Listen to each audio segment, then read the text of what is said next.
Hi everybody, today we're going to talk about graphing systems of linear equations in Desmos. Desmos is a free online graphing calculator that's really easy to use. Let's start by graphing two lines. We'll try y equals x plus 4 and y equals negative x plus 2. In Desmos, we can see that the two lines cross at a point. When I hover over the point, it shows me the coordinates. We can type in those coordinates and then select Label to have the point show on the graph. If you want to change the color of any of the lines or the point, click on the gear setting, then click on the color, and pick the color you want on the graph. Next, let's graph y equals 4x plus 14 and y equals negative 7x minus 8. Again, we can see that Desmos draws the two lines and it shows us the point of intersection. This time it says negative 2, positive 6. And I'll again have Desmos label that point. You can easily click and drag the graph around. You can zoom in and you can zoom out. Depending on the lines you're given, you may not always see the point of intersection when you first graph it in Desmos. I'm going to click Home to go back to a regular scale of negative 10 to 10 on the x-axis. I'm going to graph y equals x minus 25, and I'm going to graph y equals 40 minus 2x. When I'm first looking at the graph, I don't see either of the lines and I don't see an intersection point.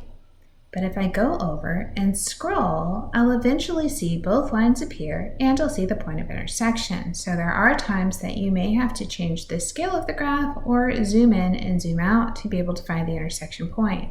Zoom in, zoom out is really easy. If you want to change the scale, you have to go to the settings. Then you can go to the x and y axis to change the settings. Let's try negative 40 to positive 40. And I'm going to say do a step of 5. That'll put a tick mark at every fifth number. I'll do the same thing with the y-axis. Let's do negative 50 to 50. And again, I'm going to step by 5.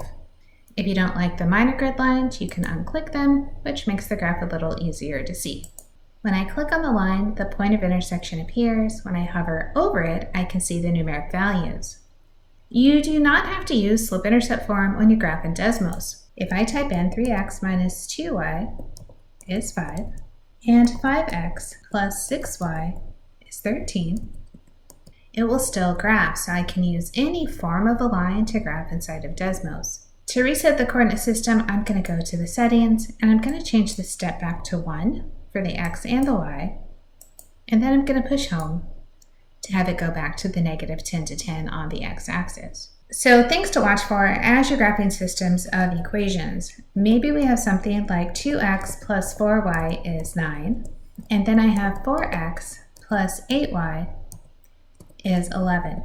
Because these two lines don't cross, I can see they're parallel even without having to write them in slope-intercept form and being able to see the slope. I could also do something like x plus y equals 3 and 2x plus 2y equals 6. Right now, notice that the black line covers the purple line. So let me unclick the black to see this was my original line. And then when I click the black line on again, I can see it completely covers my original line. This means these two lines are exactly the same. So instead of having one point of intersection, they have infinitely many points of intersection. You don't have to write infinitely many points. Sometimes we say something like the set of all points on the line y equals negative x plus 3. We just go back to slope-intercept form to talk about the line. So I hope this quick video shows you how easy it is to do systems of equations using technology.